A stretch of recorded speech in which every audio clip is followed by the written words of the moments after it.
A paz do Senhor, irmãos. Uma satisfação poder estar novamente com os irmãos neste 19 de maio de 2021, não é? Eu desejo que Deus abençoe grandemente a vida de cada um de vocês, né? A vida de cada um de vocês. Eu quero ler um texto bíblico e, com base nesse texto, fazer algum comentário, né? É um texto bastante diferente. Eclesiastes capítulo 4. Eclesiastes capítulo 4. Diz assim, versículo 9 a 12. Melhor é serem dois do que um, porque tem melhor paga do seu trabalho. Porque se um cair, o outro levanta o seu companheiro, mas ai do que estiver só, pois caindo não haverá outro que o levante. Também se dois dormirem juntos, eles se aquentarão, mas um só, como se aquentará? E se alguém quiser prevalecer contra um, os dois lhe resistirão. E o cordão de 3 dobras não se quebra tão depressa, não é? Deixa eu trazer o pastor Ciro para cá e a gente já vai. Eu li esse texto, irmãos, para falar a respeito de... Deixa eu saudar o pastor Ciro. Paz do Senhor, meu pastor, conte a bênção. Tudo certinho? Senhor pastor X, tudo certo, graças a Deus. Pode continuar aí Maravilha. a leitura, né? Vamos ajeitar ali. Não, eu li, pastor, um texto já assim leu? Que é um texto que dificilmente alguém leria para dizer o que eu vou dizer, né? Eclesiastes capítulo 4, versículos de 9 a 12. Eu acabei de ler aqui. Cordão de 3 dobras. Cordão de 3 dobras, né? Na verdade, eu estou trabalhando um material e aí eu cheguei nesse ponto a respeito de as recompensas das parcerias, não é? Recompensas de parcerias. É verdade. Isso certamente será também de grande valia para os irmãos, não é? Que estarão conosco aí na live. Quando nós falamos a respeito de liderança, os líderes, bons líderes, né? Aqueles que têm visão a respeito das coisas de Deus, das coisas do mundo, das coisas práticas do mundo, eles entendem que hoje, mais do que nunca, é necessário se estabelecer parcerias a fim de que você possa atingir metas maiores. Deixa eu ajustar isso aqui, porque não ficou bom, não. Juntos somos mais fortes, né? Mais ou menos essa é a ideia, não é? E aí, quando nós lemos esse texto aqui, versículo 9 a 12, a gente observa que quando você estabelece parcerias, as recompensas elas acabam sendo saudáveis e sendo também mais produtivas. Quando nós lemos o verso 9, diz assim, melhor é serem dois do que um, porque tem melhor paga do seu trabalho. Aí nós entendemos que quando se tem parceria, você consegue realizar mais coisas, né? Você consegue produzir e ganhar mais. Com certeza. Por isso que o texto está dizendo que melhor é serem dois. Melhor paga, né? Com certeza. Aí, quando nós lemos o versículo de número 10, então nós temos a ideia de que quando você estabelece parcerias que vão produzir essas recompensas maiores, você observa que os parceiros eles se complementam. Desculpa interromper aí. Quem entrou aí agora, só para registrar, pastor Gil Monteiro. Olha aí que benção. Pastor Gil Monteiro, que, para quem não sabe, além de ser um professor, servo de Deus, pastor, é filho do nosso saudoso mestre Antônio Gilberto. Eu estou até fazendo essa menção porque recentemente até fizemos uma live juntos. Eu acompanhei. Que benção. Que benção. Amém. Então, olhando para o versículo 10... Perdão. Amém. Observando o versículo 10, a gente entende que parceiros eles se complementam, um completa o outro, não é? Verdade. Por isso, a nossa ideia de melhores recompensas quando se estabelece parceria. Quando nós olhamos para o versículo 10, o texto diz, também se dois dormirem juntos, eles se aquentarão, mas um só, como se aquentará? Então, os parceiros, aqueles que se apoiam, eles se entusiasmam mutuamente. É o que nós vemos aqui nesta terceira visão para esse versículo de número 11. E por fim, o verso de número 12, ele apresenta também uma outra ideia. Ele diz assim, se alguém quiser prevalecer contra um, os dois se resistirão, os dois lhe resistirão, e o cordão de 3 dobras não se quebra tão depressa. Então, parceiros dão força um para o outro, né? Então, quando vi esse texto, eu falei, rapaz, olha que coisa abençoada que tem aqui. Já que nós estamos preparando aqui um material para uma aplicação para liderança, eu cheguei nesse texto não com uma visão do relacionamento conjugal, do relacionamento amoroso, que é a aplicação de Eclesiastes, mas para esta aplicação que nós podemos fazer quando se trata de uma liderança que tem uma visão muito boa, empreendedora, uma visão que vai trazer benefícios, não é? Eu estou aqui com a minha Bíblia, essa aqui, ó, a edição comemorativa dos 500 anos da Reforma Protestante. É a Bíblia que eu estou usando aqui. Meu pastor, diga lá, como é que estão as coisas aí por Niterói? Tá uma bênção. Não sei se não viu a live que eu fiz hoje, meio-dia. Recebemos aí Chegou a caixa. Quero agradecer, irmão. Recebemos aqui Amém. 5 exemplares do CFJP. Eu acho que o irmão tá dando uma dica aí para eu fazer um sorteio aqui, não é isso? Olha aí, ó, pode ser, ué. Fique à vontade. Eu mandei logo 5 livros, porque de repente vai ter alguém que você vai querer presentear, vai estar com alguém que vai querer dar um livro. Então eu já mandei logo alguns a mais. Maravilha, muito grato. Hoje eu fiz uma live aí, eu até pensei em chamar o irmão, mas eu sei que o irmão está com uma vida muito corrida nesse momento, está reativando vários núcleos aí, né? Com certeza, graças a Deus. Aí eu falei assim, se ele aparecer na live, aí eu até chamo, mas eu não vi, se o irmão entrou, eu não vi, né? Porque eu só vi a live depois que ela já tinha acabado. Porque tem uma hora que entram vários de uma vez, você não consegue ver. Acompanhar. Não, mas eu só vi depois. Porque você fez ali logo depois de meio-dia, e quando eu fui ver já era quase 12h40. Tá se tornando de vez em quando eu chamo de dicas do meio-dia, né? Tá certo. Não, é isso aí, tem que colaborar com a turma, né? Sempre é importante passar informações que serão É interessante que eu enfatizei justamente essa questão da parceria, né? Parceiros, é importante nós termos parceiros, né? E nós já temos aí, por graça de Deus, uma parceria que transcende ao próprio CETADB, né? Porque eu até fiz menção na live que... a nossa amizade é de antes de CETADB, né? Desde 2005, né? Pois é, dessa forma. Lá em Cacoal, Rondônia, com o pastor Nelson Lutemberg. Que benção. Lutemberg, isso aí. Pois bem, meu pastor. Fala para mim como é que está a irmã Luciana, a irmã Júlia. Estamos todos bem, caminhando, né? Ainda nessa fase aí. Estamos, graças a Deus, já está chegando próximo aí aqui em Niterói. Está indo bem essa questão da vacinação, né? Mas aqui a nossa previsão é para, acho que é julho, alguma coisa assim. É junho ou julho, né? Uhum. Mas estamos caminhando aí, graças a Deus. Estamos avançando, né? Avançando. Com certeza.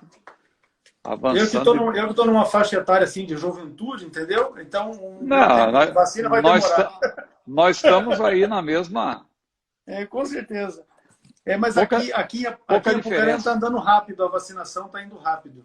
Está indo também, né? Está indo bem, está indo bem. Pois, meu pastor, então nós vamos dar início a esta nova série, né? Perguntas bíblicas. Nós temos aqui uma quantidade delas e separamos algumas, né, para que possamos estar atendendo a demanda nesta live de hoje. Desde já agradecer a cada um dos irmãos que estão conosco aí, que já chegaram, já se apresentaram. Tem irmãos de toda parte. Logo que eu abri a live, eu já vi que entrou uma irmã que é da Bahia, de Eunápolis, e os irmãos foram chegando, enfim. A turma vai entrando e nós vamos atendendo conforme a gente vai conseguindo. O pastor Evandro Carlos, sempre conosco. Deus abençoe, pastor Evandro. O Alisson é nosso funcionário do CETADB, também lá em Campo Grande, no Rio Grande do Norte. Não é? Deus abençoe o Alisson. Nosso irmão Jean Carlos, que é do Acre. Olha aí, rapaz. Que bênção. Flávio Rodrigues. O Diego está dizendo que meio-dia é hora de almoçar. Mas, rapaz, dá para ouvir a live do pastor Ciro tranquilamente. Coloque ali, não é? Do ladinho e tal, enquanto vai almoçando. É uma live rápida, né? Rápida, 15 minutos. Mas é isso aí. O Diego, inclusive, esse que eu estou dizendo, é de Recife, pernambucano, lá da terra do Paulo, né? Deus abençoe os piauienses. Cadê quem mais? Paraibano, Santa Rita, na Paraíba, Itapevi, São Paulo. Itapevi, nós temos um grande núcleo do CETAD, Diego Sérgio.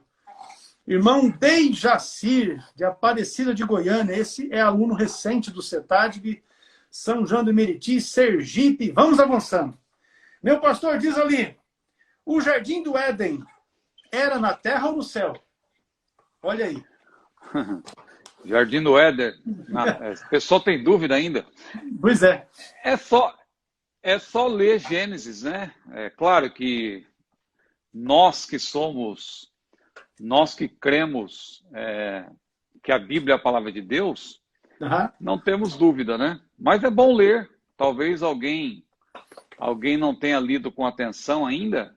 A gente poderia até... Vou pedir a gentileza que vão estar com essa Bíblia bonita aí. Bora lá. Para ler alguns versículos, Gênesis 1 e 26, e depois, talvez a gente leia um bloco maior aí, que a Bíblia explica a própria Bíblia, né? Gênesis 1 e 26, por gentileza. Bora lá. E disse Deus, façamos o homem à nossa imagem, conforme a nossa semelhança, e domine sobre os peixes do mar, e sobre as aves dos céus, e sobre o gado, e sobre toda a terra, e sobre todo réptil que se move na terra.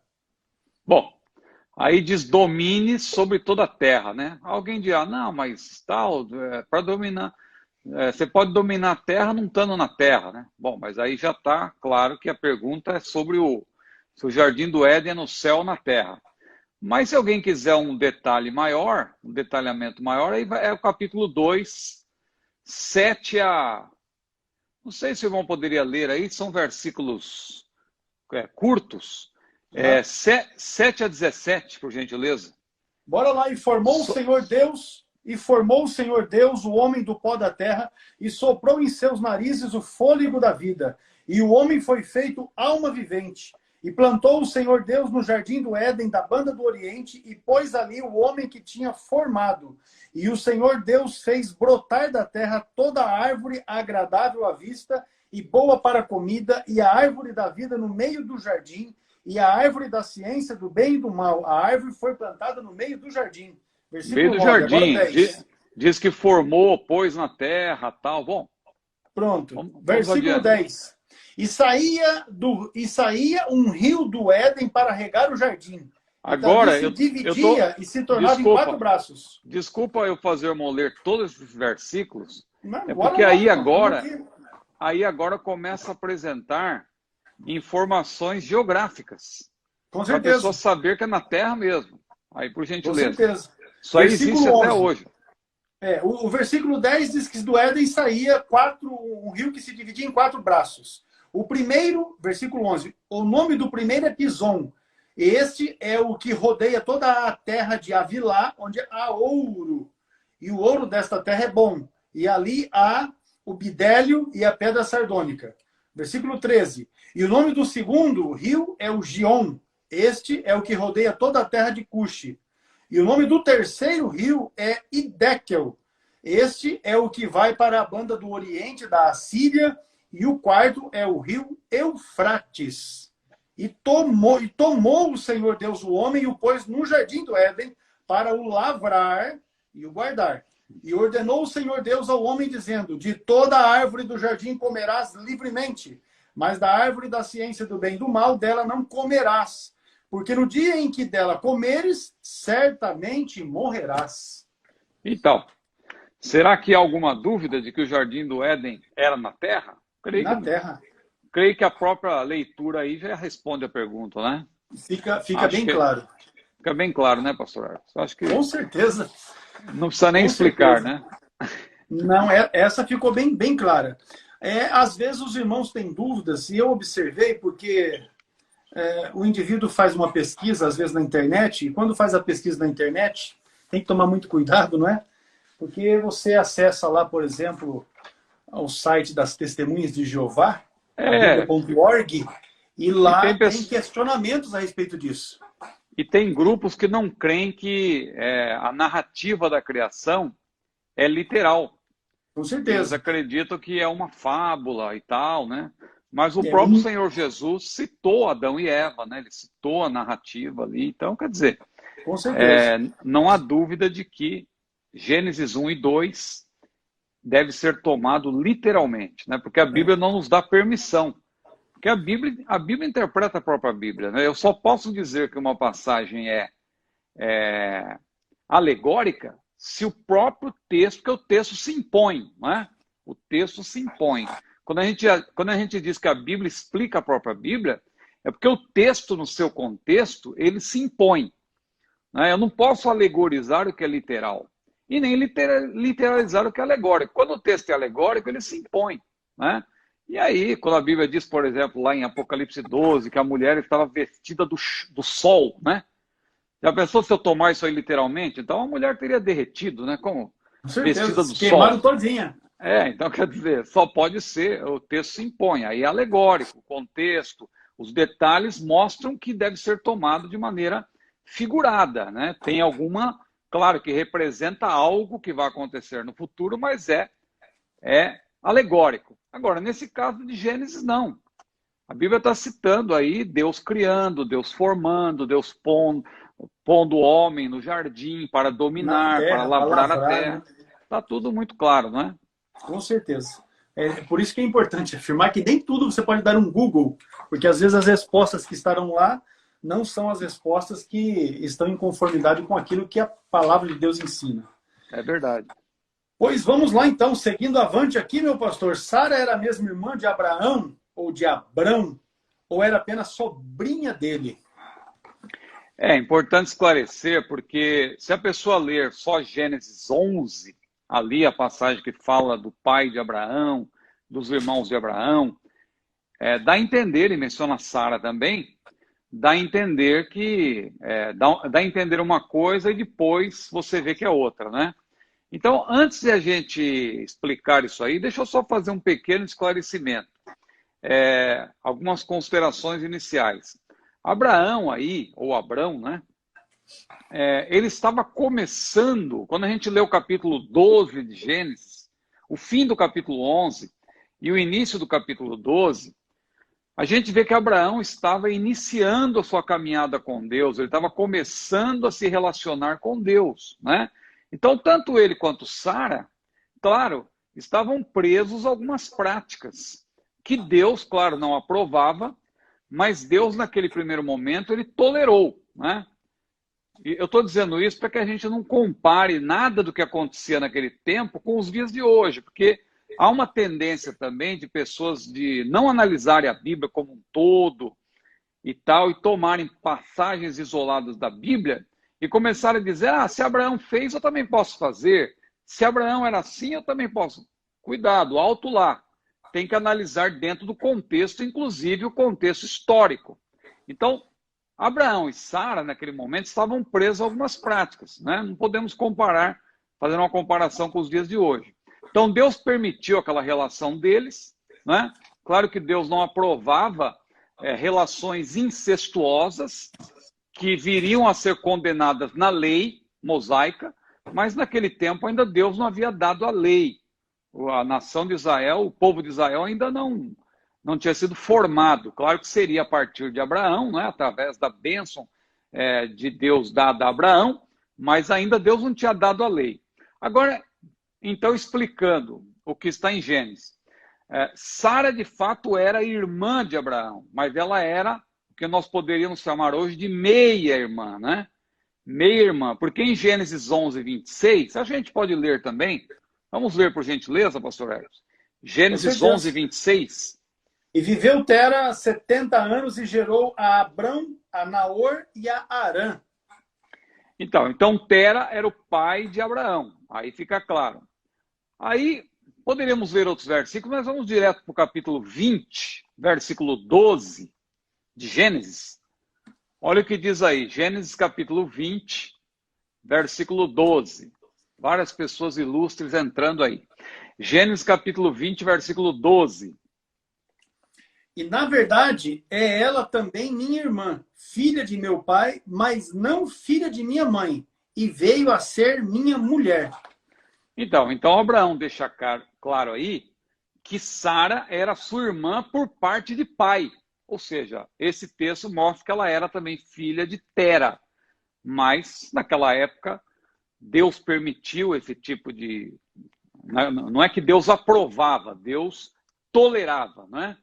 Então, o homem, às vezes, tinha mais de uma mulher, então ele tinha filhos com mulheres diferentes, como é o caso de Jacó, por exemplo, né? Então, no caso de Sarai, né, que depois veio a ser chamada de Sara, e no caso de Abrão, que veio a ser chamado de Abraão, eles eram filhos do mesmo pai, porém de mães diferentes. Agora, isso não quer dizer que Abraão não tenha mentido, porque quando ele foi questionado, ele não disse toda a verdade, né? E não dizer toda a verdade, claro, é mentira também. Naquele tempo, claro, não havia também, não para... Talvez alguém pense que eu estou querendo amenizar a situação de Abraão, mas naquele tempo não havia designações comuns, como hoje, por exemplo, tio, sobrinho. Naquela época, por exemplo, o próprio Abraão se refere a Ló como seu irmão. Ele era da sua parentela, né? E lá em Gênesis 13, quando eles se separam, Abraão disse, olha, não está toda a terra diante de ti? Se tu escolheres a direita, eu irei para a esquerda. Se a esquerda escolheres, eu irei para a direita. Porque irmãos somos, né? Então eles se tratavam como irmãos, os parentes eram todos irmãos, né? Então dizer que Sara era sua irmã, num certo sentido, não seria um erro, porque ela era parente dele.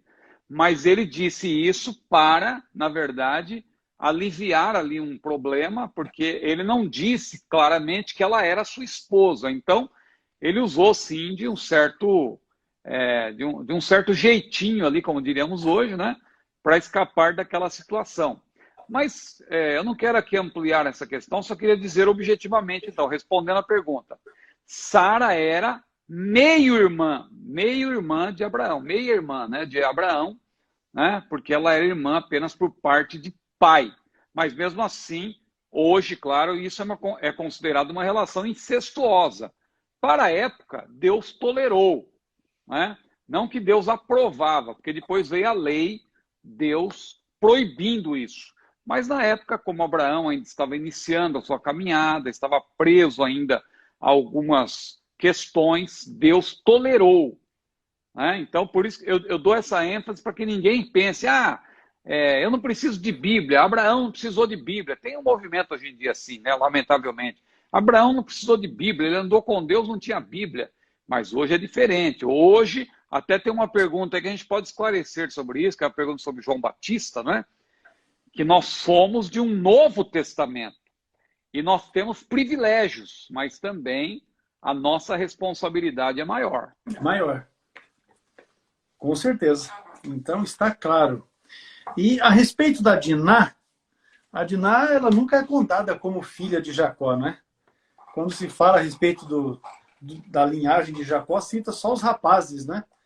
E a pergunta é justamente essa. Essa Diná, ela seria filha de Jacó? Aí a resposta está em Gênesis 34, versículo 1, né? Gênesis 34, versículo 1. Não era muito comum citar, né, as mulheres. As assim, mulheres, né? Nas genealogias e tal. Mas aí em Gênesis a gente vê a resposta. Gênesis 34, versículo 1, por gentileza. E saiu Diná, filha de Leia, que esta dera a Jacó a ver as filhas da terra. Então, ela era filha de Jacó com Leia, ou Leia. Lia, né? Leia ou Lia. Não era filho de Raquel, não era filha de Raquel, mas era filha de Leia.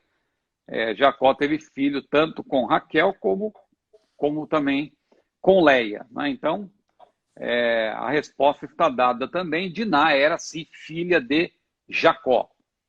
Até o versículo 3 ele deixa isso bem claro. Diz, e apegou-se a alma de Diná, filha de Jacó, e amou a moça e tal, e segue a vida. Então a Diná era também... Esse capítulo todo, desde o primeiro, deixa claro, né, que ela era filha de Jacó. Então vamos lá. A unção despedaça o jugo. Como explicar Isaías 10, 27? Isaías 10 e 27. Eu já vou no texto aqui. Isaías 10, 27. Se não quiser ler, pode ler. Com certeza, vamos lá. 10 e 27 de Isaías diz assim: E acontecerá naquele dia que a sua carga será tirada do seu ombro e o seu jugo do teu pescoço. E o jugo será despedaçado por causa da unção. Então, o jugo será despedaçado por causa da unção. E aí, claro, isso aí oferece para quem gosta de pregar de forma temática.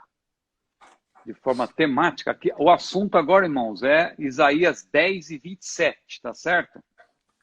A pergunta sobre a unção, se ela despedaça o jugo. Isso. Então, muito bem. O pastor Ex acabou de ler aí. Não, fala assim para todos estarem ligados aqui no atentos. mesmo espírito, atento. né? Então, veja, porque aqui é igual um culto, né? O culto a gente tem que estar concentrado aqui na palavra. Então, veja, Isaías 10, 27, a unção despedaça o jugo. Claro que o pregador que gosta de pregar de maneira temática, ele vai usar essa expressão. Irmãos, a unção despedaça o jugo e tal e tal. Maravilha. Nós também pregamos de maneira temática, desde que se faça um esclarecimento inicial, né? Fazendo-se, claro, uma exegese do texto, porque senão você acaba induzindo o povo a erro. Porque esse texto aí está falando, a rigor, do livramento do jugo dos assírios. É um texto específico para Israel, né? Que Deus livraria Israel do jugo dos assírios. Ou seja, a carga e o jugo que a Síria colocou sobre os ombros e o pescoço de Sião seriam tirados pelo Senhor, né? Agora, sobre essa frase, o jugo será despedaçado por causa da unção, literalmente significa o jugo será lançado fora ou destruído por causa do azeite de oliva. Isso que está literalmente em hebraico. O jugo será despedaçado por causa do azeite, o azeite de oliva. E não tem maiores esclarecimentos, né? Então, a gente, claro, quando se fala de unção, a gente pensa logo da unção, o poder e tal, aqui tem unção, meu irmão, e tal. A gente pensa logo dessa maneira. Mas o texto não está falando disso a rigor, né? Mas como o texto diz apenas o jugo será despedaçado por causa da unção, ou seja, por causa do azeite de oliva, isso tem gerado algumas interpretações dessa frase em específico. Porque o texto, já ficou claro, diz respeito ao livramento do jugo dos assírios. É isso que o texto significa. Agora, uma frase isolada, às vezes a gente tem dificuldade de interpretar. A gente sabe o que ela significa dentro do contexto, mas ela, tomada isoladamente, pode gerar interpretações ou aplicações, pelo menos, diferentes. Então, eu encontrei pelo menos 3 pesquisando, né? Então, existe aquela interpretação de que o óleo significa o povo de Deus bem alimentado, isto é, gordo, né? Por causa da gordura. Azeite aí relacionado com gordura, ou próspero, né? E com isso despedaçará o jugo. Isso aí pode ser encontrado, inclusive, em algumas versões. Na Almeida Revista Atualizada, na Nova Almeida Atualizada, você lê, por exemplo, o jugo que será despedaçado por causa da gordura. Então aí já estraga a pregação temática. O camarada quer pregar sobre a unção e tal, aí já... Eu tô com a outra versão aqui que é atualizada, ele usa outras palavras também no início, diz, acontecerá naquele dia que o peso será tirado do teu ombro e o seu jugo do teu pescoço, jugo que será despedaçado por causa da gordura. Exatamente, essa aí é a versão atualizada de Almeida. E também a nova atualizada de Almeida diz a mesma coisa. Jugo será despedaçado por causa da gordura. Aí tem uma outra posição também que diz que o óleo, na verdade, é o orgulho assírio. De forma que o juízo de Deus, quando vier, esse orgulho será lançado fora. E aí tem algumas versões, por exemplo, a Reina Valera, né, em espanhol, diz que o jugo se empodrecerá por causa da unção, por causa do óleo. Então aí já é uma outra ênfase. E a interpretação clássica, e é a que eu corroboro, dentro do contexto, porque a Bíblia explica a própria Bíblia. Às vezes o contexto imediato não tem uma explicação detalhada, mas pelo contexto geral, tal você chega a um esclarecimento melhor. Então, se você pegar Almeida Revista e Corrigida, a Almeida Corrigida Fiel, ou mesmo a King James Version, né, que são versões que fazem uma tradução mais literal do texto,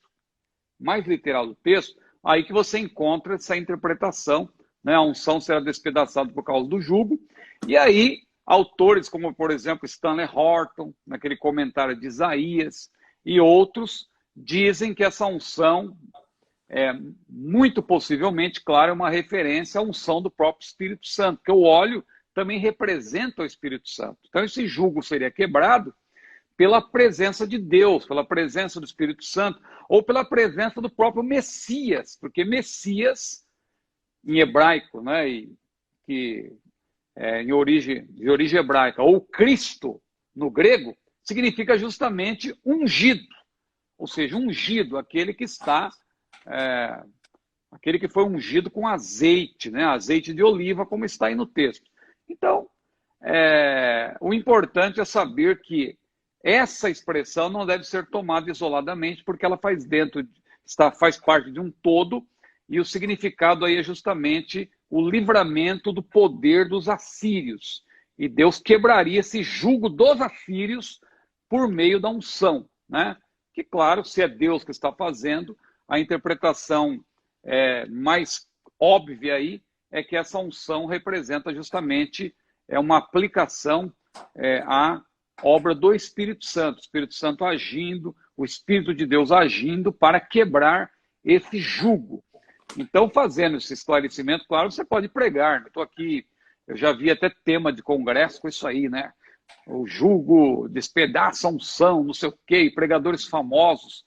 Não tenho nada contra, numa pregação temática. Mas é bom esclarecer que aí não está falando para nós hoje. É uma referência, claro, ao livramento que Deus deu para o povo de Sião, o povo israelita que estava sob o jugo lá dos assírios.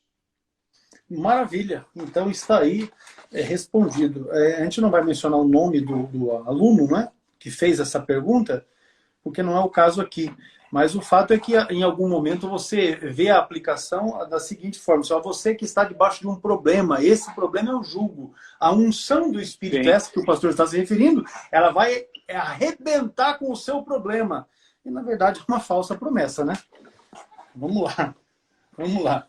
Essa King James que está sendo mencionada aí é King James atualizada. Eu citei a King James Version, que é o inglês direto para o português. Não confunda. A BKJ, né? Não confunda. A King James, a KJA, a King James atualizada, não tem nada que ver. Ela leva o nome de King James, ela é muito diferente da King James Version, que é o inglês, vem direto para o português. Claro, com alguma adaptação, mas ela é bem literalista, essa versão que eu citei, que diz exatamente o que eu falei. Essa aí que está sendo citada, ela é diferente porque é King James atualizada, então é diferente. Eu estou aqui, mas eu estou acompanhando os comentários também. A gente vai desenvolvendo aí uma habilidade para ir falando e consegue ir lendo. E lendo e raciocinando. Eu vi quando eu falei da vacina, teve um irmão que falou vacina do anticristo. Cuidado, meu irmão, vigia, viu? A vacina é para o nosso bem. Com certeza. Não dissemine isso não, que isso aí é perigoso, viu? A vacina é para o nosso bem. O crente que se preza, claro, ninguém é obrigado, né? Ninguém é obrigado, mas a vacina, irmãos, a gente está aí numa pandemia, mais de 400 mil mortos, a gente não pode brincar com essas coisas. Né? Então hoje, a gente tem que... hoje deu 2.400 e poucos mortos, já chegou a 440 mil mortos. É muita gente. Então a gente tem que procurar, né? Ser prudente. Jesus falou, né? Sede simples como as pombas e prudentes como as serpentes. Maravilha. Pastor, a próxima pergunta tem relação com Mateus capítulo 11, versículo de número 11.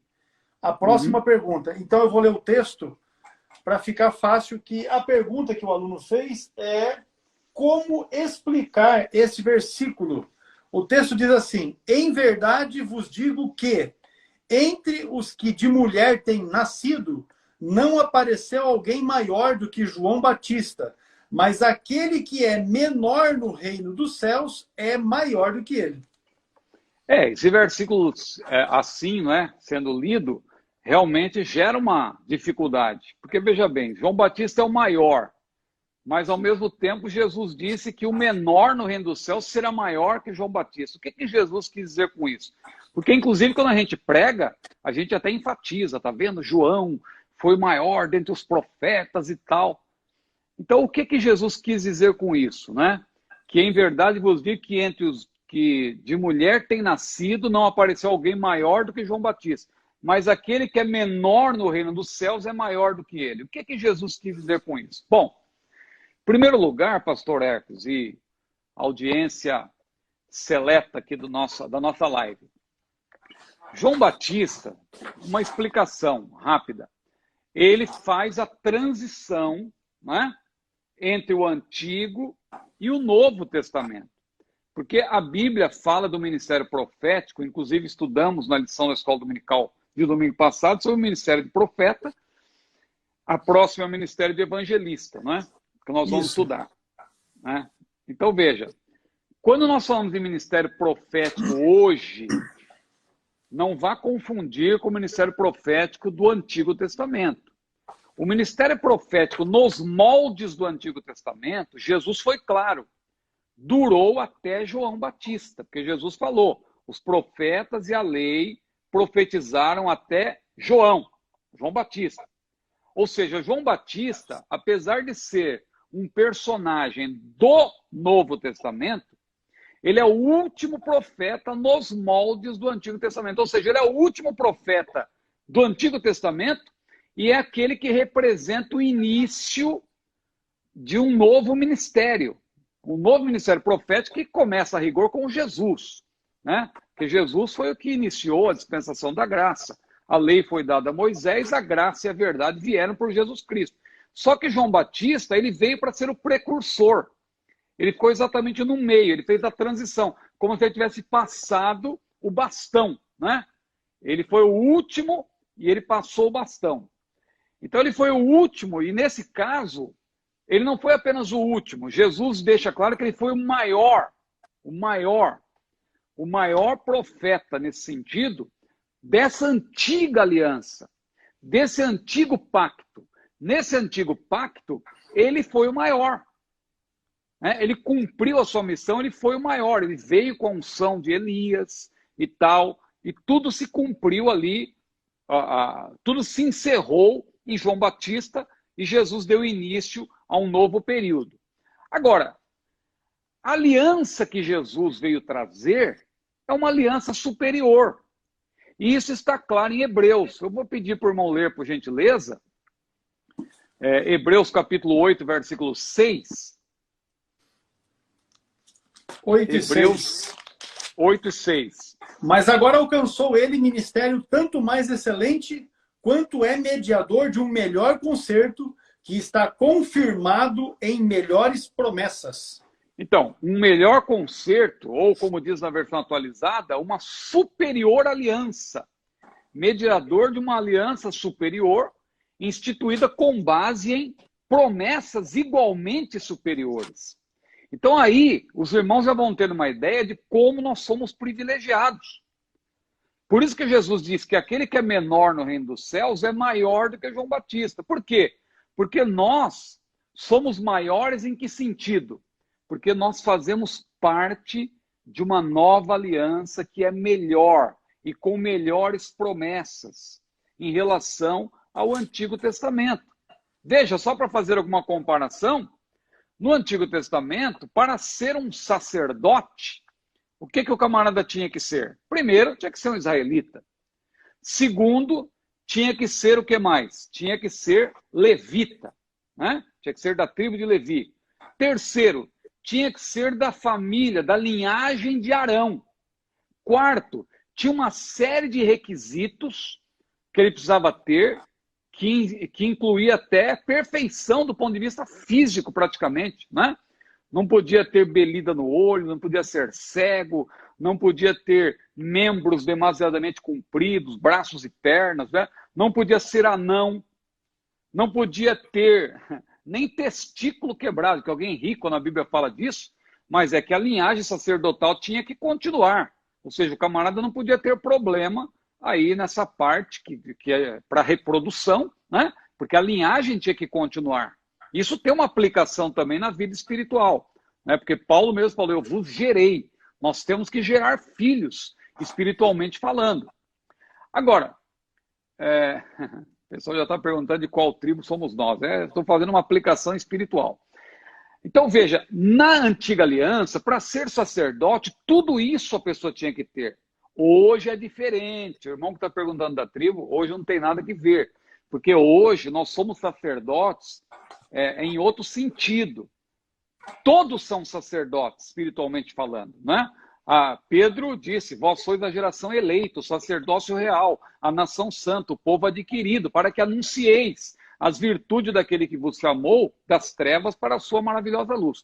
Então, Apocalipse 5, 8 e 9 também diz que nós somos reis e sacerdotes, que Jesus derramou o seu precioso sangue e comprou para Deus homens de todo povo, e tribo, e língua, e nação, e para Deus os fez reis e sacerdotes.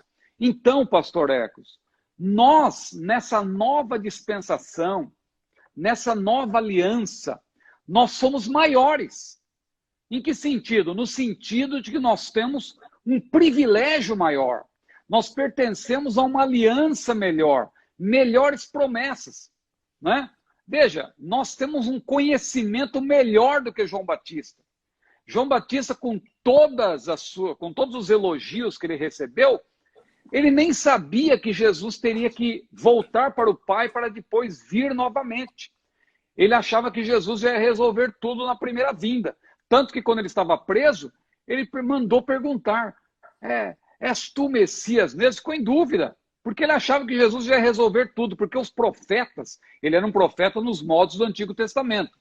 Os profetas nos moldes do Antigo Testamento viam a vinda de Jesus como se eles estivessem vendo assim uma montanha, digamos. Eles estão vendo aquela montanha. E eles só viam aquela montanha. Eles descreviam aquela montanha. Mas nós, que somos dessa nova aliança, nós temos um conhecimento maior, porque nós vimos que atrás daquela montanha tinha um vale, e depois tinha outra montanha que os profetas não conseguiam ver. Eles só viam a montanha. A gente já está vendo do outro lado que tem uma outra montanha, né? Ou seja, nós temos a Bíblia completa. Que desculpa temos nós para ignorar o plano de Deus, a vontade de Deus? Nós temos a Bíblia completa. Nós temos os 66 livros inspirados por Deus. João Batista não tinha isso. Então é nesse sentido que nós somos melhores, porque nós somos de uma nova aliança, de um novo testamento, de uma noção que tem melhores promessas. É nesse sentido. Não é que nós somos melhores no sentido, no nosso tempo nós somos privilegiados. Mas João Batista, claro, no tempo dele ele foi o maior, né? Mas ele fez a transição. A partir dele, a partir de Jesus, começou-se uma nova aliança, uma nova dispensação, da qual nós fazemos parte e são melhores promessas, como diz aí Hebreus, o texto que o irmão leu. Maravilha. O Rocha, ele está querendo saber se você pode adiantar quando é que Jesus vem. O fato é que às vezes alguém não entende, né, a questão, mas a programação é para Jesus vir em 2021, né? Até onde eu estou sabendo. Rapaz, pois é, estamos trabalhando aí. Agora, é bom esclarecer que a gente, às vezes a gente brinca, o pessoal fala, quando Jesus vem? Aí eu falo assim, eu creio que ele vem nesse ano. Aí o pessoal, irmão, está querendo marcar a vinda de Jesus. Aí só esclarecendo, irmãos, o irmão Rocha está falando aí do 7º livro da série Pregadores da Bíblia, que é justamente o livro sobre Jesus, né? Então a gente fica brincando e falando, Jesus breve virá. Mas é o livro. Agora, Jesus mesmo pode vir antes do livro, né?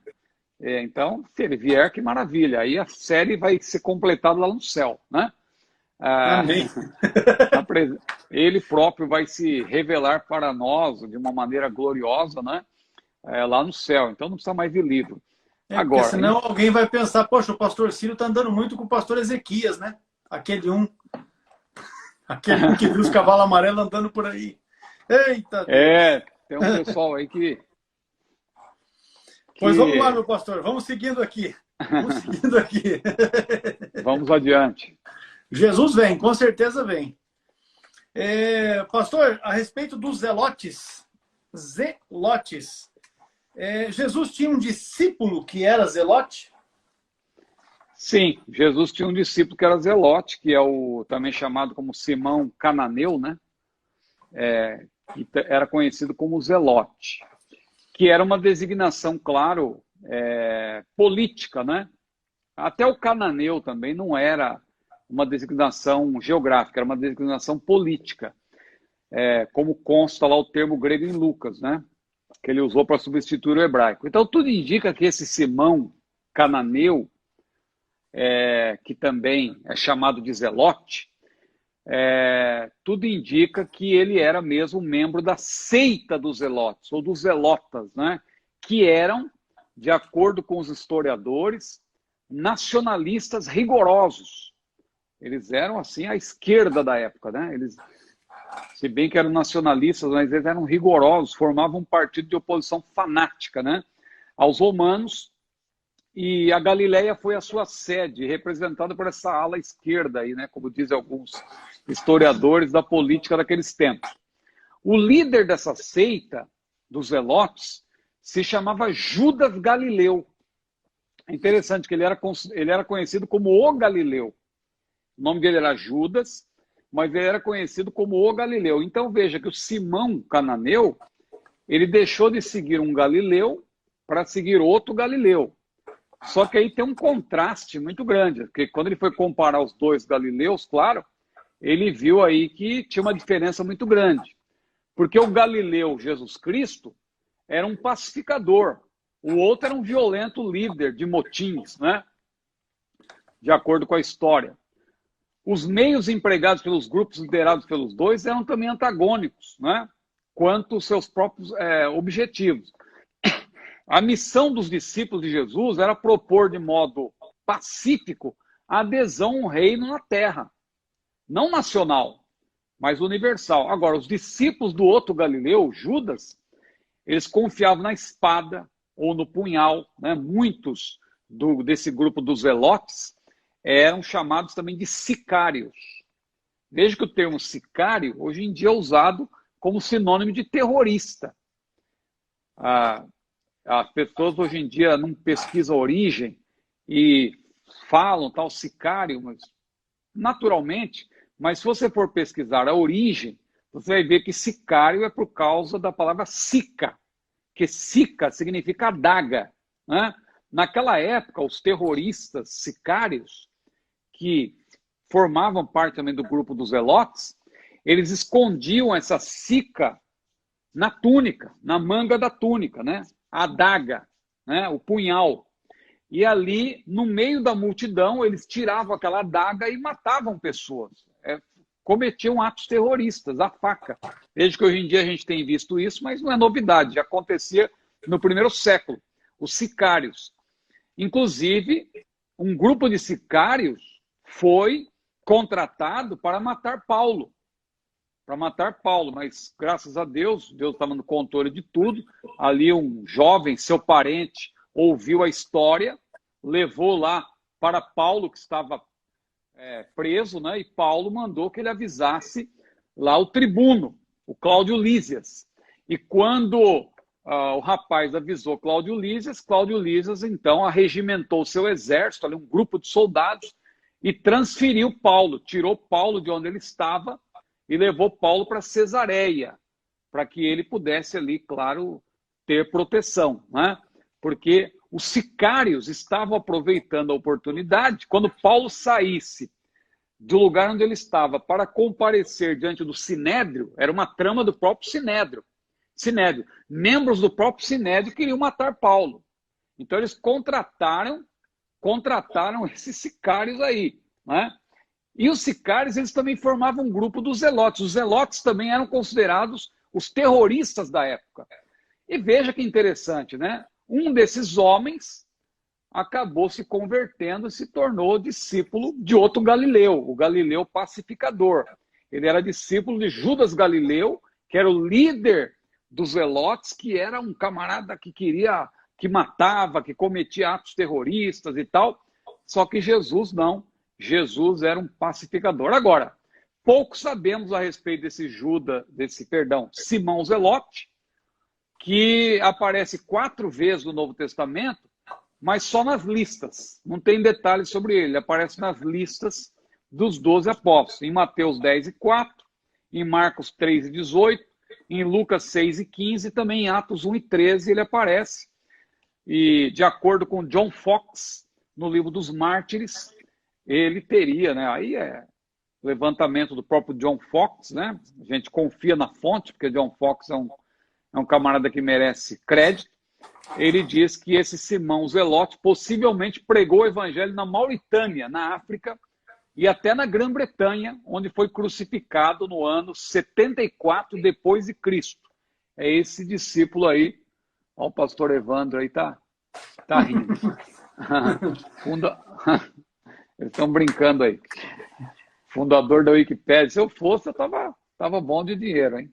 Tava com a vida resolvida, né?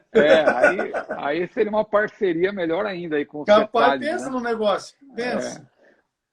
Mas é isso aí, pastor Eggs. É o Simão Zelote, então, é esse camarada que era ligado a esse grupo político, mas graças a Deus se converteu, né? E se tornou um pacificador.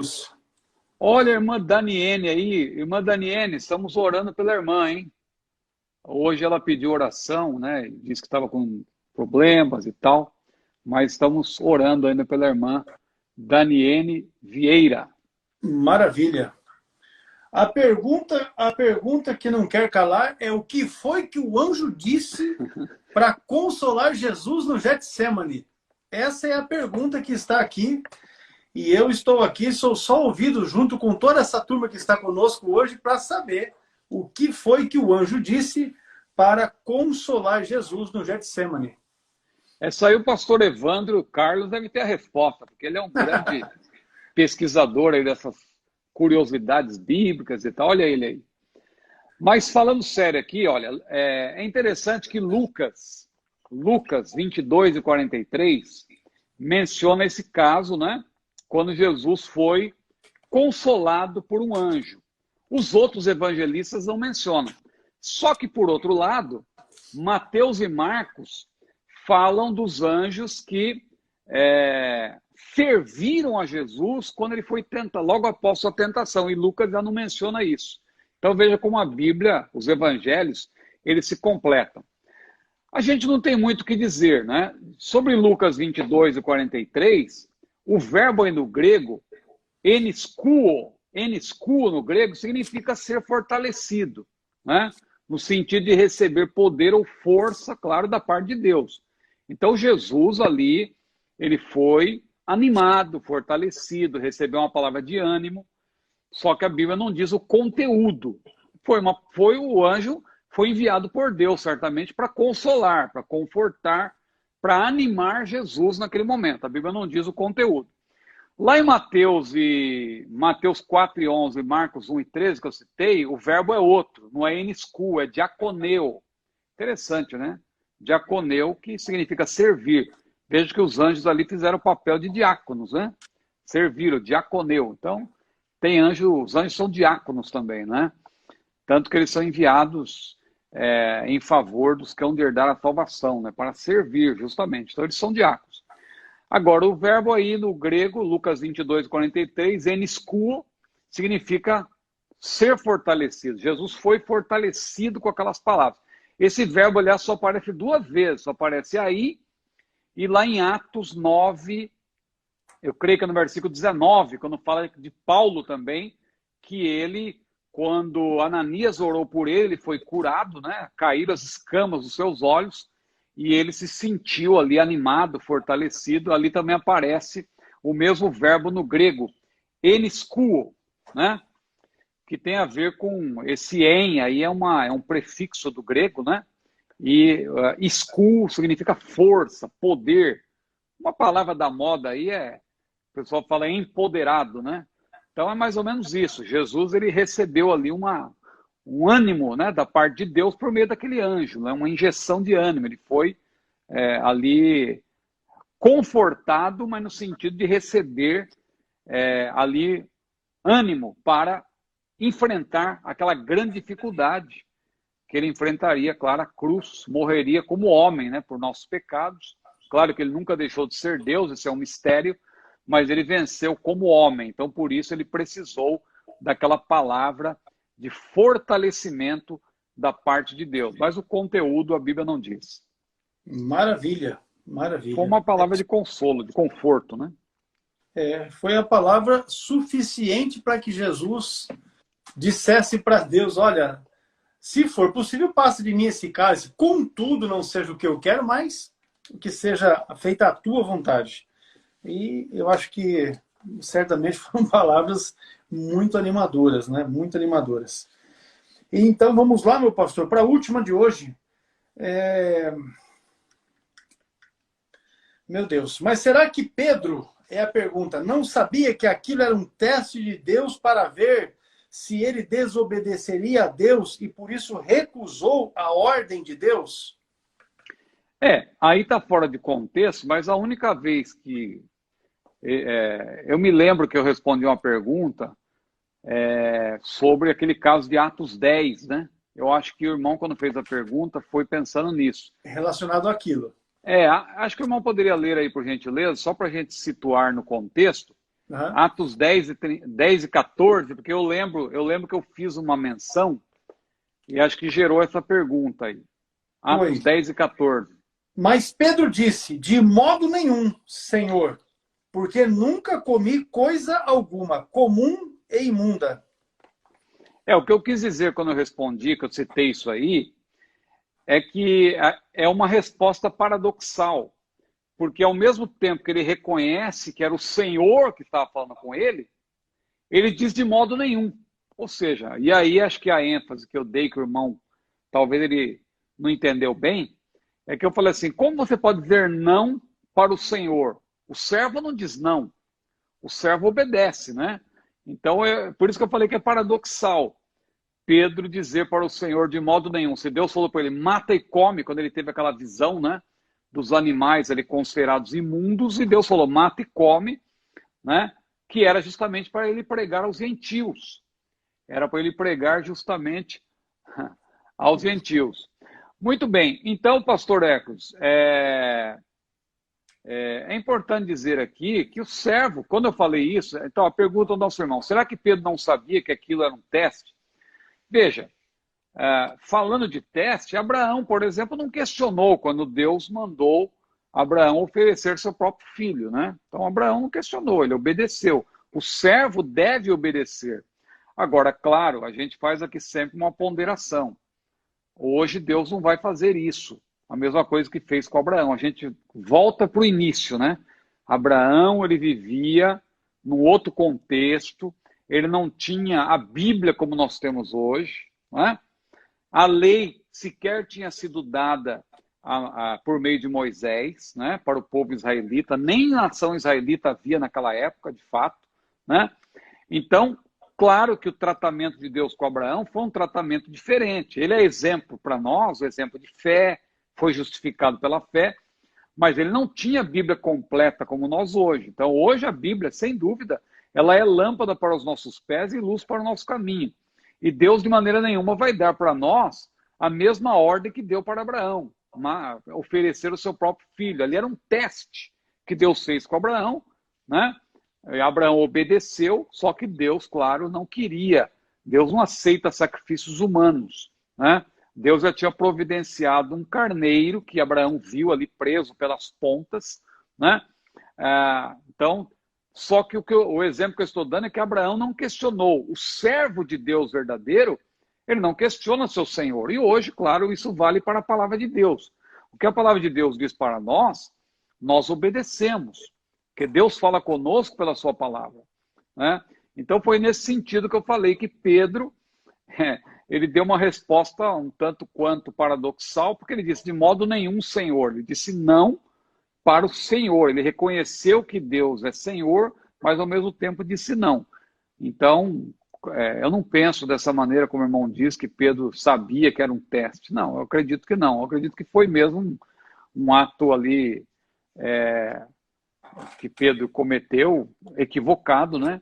Mas logo ele entendeu que Deus esclareceu que ele deveria pregar aos gentios.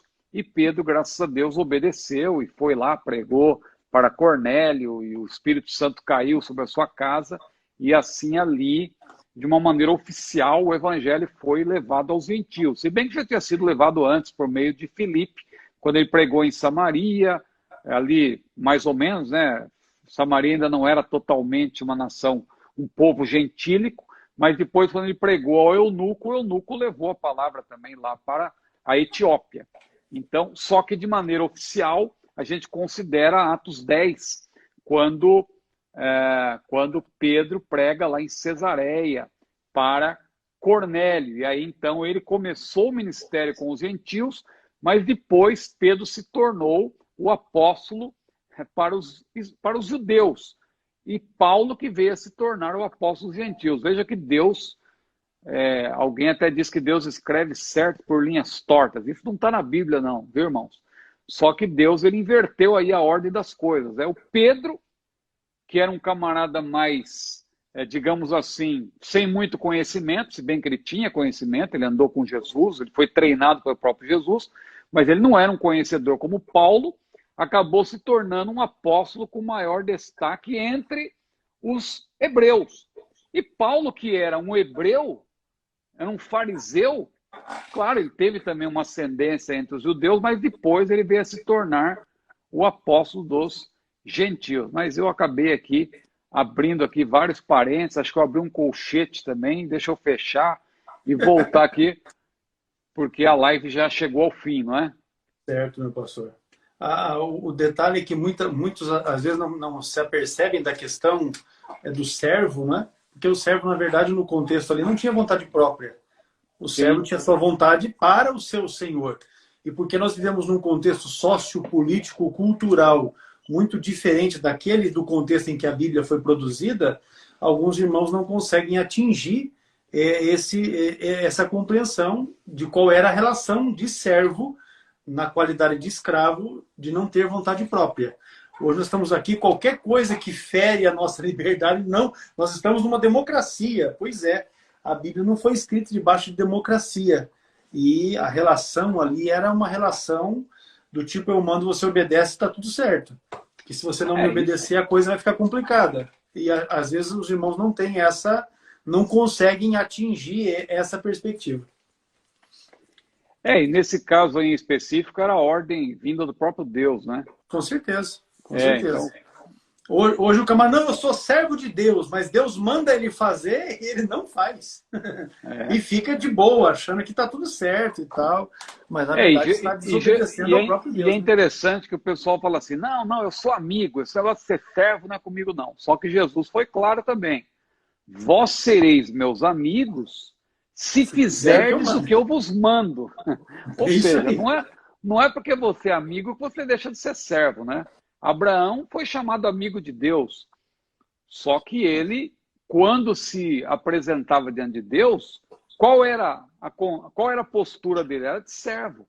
Ó Senhor, vou ousar falar contigo, ainda que eu sou pó e cinza. Olha aí, era amigo de Deus, né? Então, quer dizer, não é porque você é amigo de Deus que você vai deixar de ser servo. Aliás, servo, a gente tem dito, né? Eu tenho dito que é o único título que vai continuar no céu, né? Com certeza. Porque, acho que seria bom se o irmão ler esse versículo, só para a gente finalizar aí, ó. Agora. Já que estamos falando de servo, Apocalipse 22, versículo 3. É interessante esse versículo, porque nós já vamos estar lá, numa outra dimensão, na Nova Jerusalém, na presença de Deus, no estado eterno, corpos glorificados. E olha o que diz a Bíblia, por gentileza, Apocalipse 22, versículo 3. E ali nunca mais haverá maldição contra alguém, e nela estará o trono de Deus e do Cordeiro, e os seus servos, o servirão. Os seus servos o servirão, servo no céu também, né? Quer dizer, servo na glória eterna, na Nova Jerusalém. E tem gente que não quer ser servo aqui, né? Quem não quiser ser servo aqui também não vai ser servo lá, né? Servo aqui, servo lá. Aqui é o tempo do treinamento, da qualificação e tal, para você ficar firme no propósito, para quando estiver lá continuar exercendo com Seus perfeição. servos servirão. Com certeza. Pastor Ciro, a oportunidade contigo para suas considerações finais. Nós seguimos a próxima live, será quarta-feira. Alguém perguntou ali, quando é que nós temos as lives? As lives que fazemos com o pastor Ciro toda quarta-feira, a partir de 22 horas, sempre aqui no Instagram do CETADB. Não é? Todos os irmãos são convidados. Nós, já a partir do próximo domingo, já estaremos divulgando os assuntos, não é, para esta próxima live, que nós vamos seguir nesta temática ainda de perguntas bíblicas. Perguntas bíblicas. O que o apóstolo Paulo quis dizer em 1 Coríntios 7,12, quando ele diz, digo eu, não o Senhor. O que significa o termo entreguei a Satanás, que Paulo usa em alguns textos? O que são os cânticos espirituais de Efésios 5,19? E segue uma quantidade delas aqui. Fato é que tem assunto bastante. Tem uma pergunta que eu vi, que eu até mencionei na live hoje do meio-dia, e eu vi que alguém depois aqui, eu estava batendo o olho aqui, a pessoa fez de novo a pergunta, não sei se é a mesma, pode ser outra pessoa, mas perguntando se a serpente lá do Jardim do Éden tinha pernas, ou se voava, né? Essa vai chegar também. Essa vai chegar. Essa vai chegar. Vai chegar, ela está nessa mesma série de perguntas bíblicas. Já fica a curiosidade aí. Com certeza. Pois bem, pastor, a oportunidade é sua. Amém. Não, eu quero agradecer ao irmão pela oportunidade e a todos aí que têm participado. Estou vendo aí que o pessoal está conversando bastante aí, ó. Conversando dentro do assunto tá bom, né? Amém. Deixa eu ver aqui. Fechou. Não, tá. Estão falando de Atos já. Atos está dentro do assunto. A última pergunta, o problema é a gente está falando de Gênesis, o pessoal está falando de Apocalipse e tal. Tem que conversar sobre o assunto, né? Aliás, no culto, né? A gente não conversa, mas se for dentro do assunto, tudo bem. Mas, pastor, dá para trocar informações. Não é nem a conversa, é trocar informações. A live. Ô, Ananias Rocha aí, gente fina. O Ananias Rocha é um grande professor de Bíblia e um grande amante de livros também, viu? É lá de Belém do Pará. A expectativa da volta de Jesus, né? Não é nem a volta de Jesus, é quando vem Jesus. Um grande apoiador. Olha, o pastor Evandro falou é o quê? Eu não entendi aí. Ele perdeu as teclas lá. Amém. Amém. Ele tá falando. Eu pensei que ele foi arrebatado, porque eu acho que no arrebatamento não vai dar tempo de falar aleluia, né? Então, isso aí. Será que ele já foi arrebatado? Maravilha. Pastor, os irmãos estão perguntando, a live vai ficar gravada, estará disponível também amanhã, a partir das 17 horas, já no nosso canal no YouTube. Se você ainda não está inscrito no canal do CETAD no YouTube, você pode se inscrever também, acessando, fazendo a sua inscrição, ativando as notificações, para que assim que seja disponibilizado, você possa estar conosco lá. Nós queremos agradecer mais uma vez a vida de cada um de vocês que estiveram conosco e retornaremos na próxima quarta-feira debaixo da bênção de Deus, o Senhor nos guardando, né? Para que possamos continuar realizando esse trabalho aqui com o pastor Ciro Zibordi. Amém? Nós vamos estar orando, não é?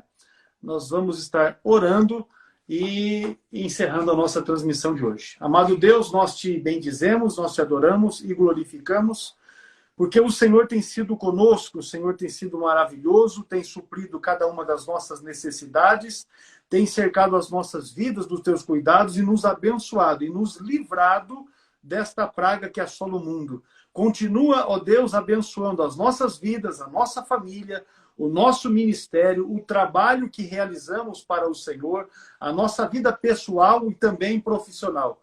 Estende as tuas mãos de poder sobre a vida de cada um dos irmãos. Eu te peço em nome de Jesus. Amém.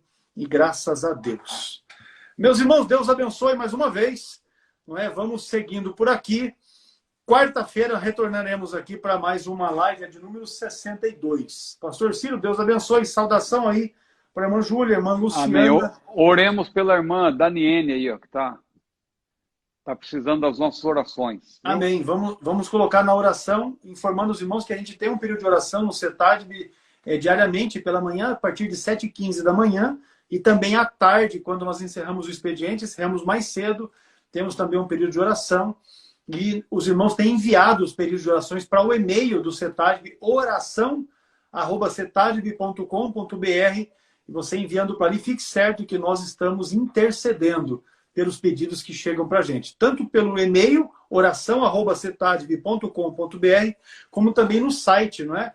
No site cetadb.com.br tem ali uma aba onde você pode colocar o seu pedido de oração, e tenha essa certeza, nós estamos intercedendo todos os dias. Pastor Ciro, mais uma vez, Deus abençoe os irmãos. Até. Em nome de Jesus, Deus nos abençoe a todos. A Eliane. A Eliane está lá no estúdio dela, só nas Criazione. Eliane, Gabriele. A Gabriela e o Bruno estão aí na live. Gustavo e o Bruno e a Bruna, né? Com certeza. Bruno e Bruna. Isso aí. Um abraço, gente. Deus abençoe.